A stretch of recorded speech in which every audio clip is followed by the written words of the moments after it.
มน้องไปลายหายไปมากกะสาเว้าสาวสวรรค์ดอกเมืองลาว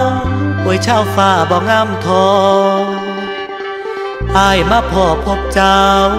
คือเขาเว้าดอกว่าไปวอนพระธาตุอิงหังให้สมหวังจังว่าไว้ได้คือว่าอย่าเป็นมันสาวสวรรค์คนขายมัดใจให้ลืมบานไว้งามดีไว้งามดี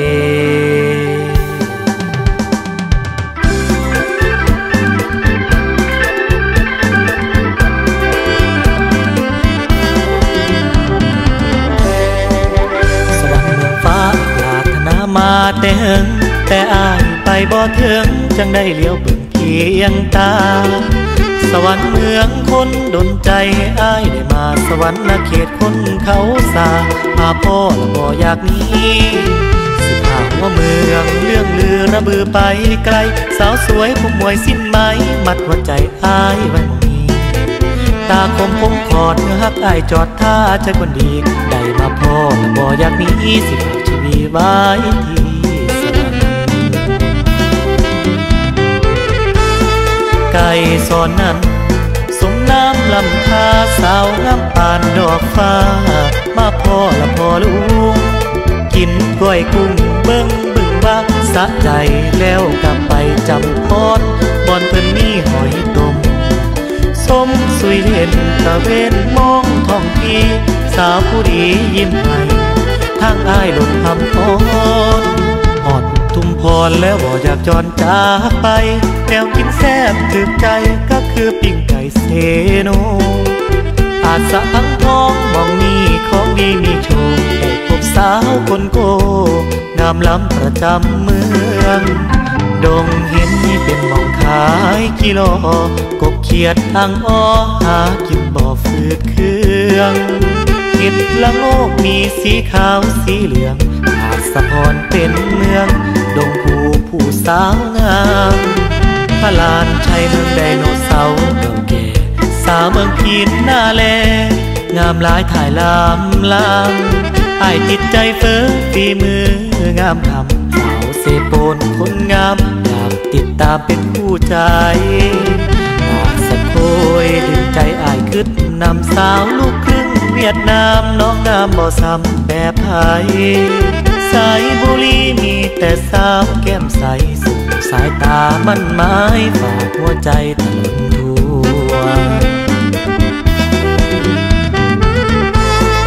ไปจนทั่วบ่มีถอยคอยหาลำส้นบุรีเลิศลำโอ้ยเลิศลำเห็นแล้วอยากอยู่เลยเลาะเรียบเกยเลยใส่ผู้ท้องไปฉลองวันท่าถาดบนท่าให้ไพ่เล่นคนไปเส้นขอพรใช่ใดจังว่าปรารถนาแต่ขอเจ้าเป็นผู้ใจจากหันอายไปทองสองคอนเซบังเหียงงามนอนจังแม่นอ่อนซ้อนนอนมาถึงมองท่าปางท้องท่องเที่ยวเลี้ยวเห็นเขาไว้ขันผู้สาวนั้นผัดแห่งสวยท้ายรวบรวยรวยเสน่ห์เก๋ไก่สาวผู้ไทยเอวบางเว้าหวานกะหวานลำเว้าเพื่อนคำกะมีเมืองนี้น้ำมีละอุกลีตามที่อ้ายได้ไปท่องหอดเมืองน้องมองนี้โอ้ยมองนี้ป้อนี้แล้วไม่มากลายอยากอยู่ไกลใส่สวงสาวสวรรค์อยากให้ฝันลมลงจมผู้เดียวเดนอหน้ามองสองฝั่งคงคาอยากออกพรรษาเรือไฟไหลลงบุญใหญ่คนหลังไปเที่ยวงานประกวดนางงามสวรรค์พร้อมกับงานลอยกระทง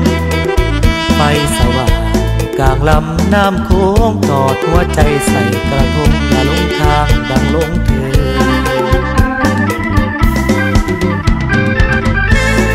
หัวใจเกิดละเมอหาบาปพวงห่วงคะนิ่งแต่น้อ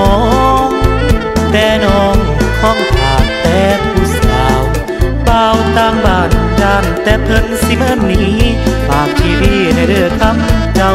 งามจากนางฟ้าจับไปขาบ่ล่าหนีตีห่างเมืองสวรรค์บ่ห่างบ่ห่างบ่วางเจ้าให้แก้ไขวอนเทพไทย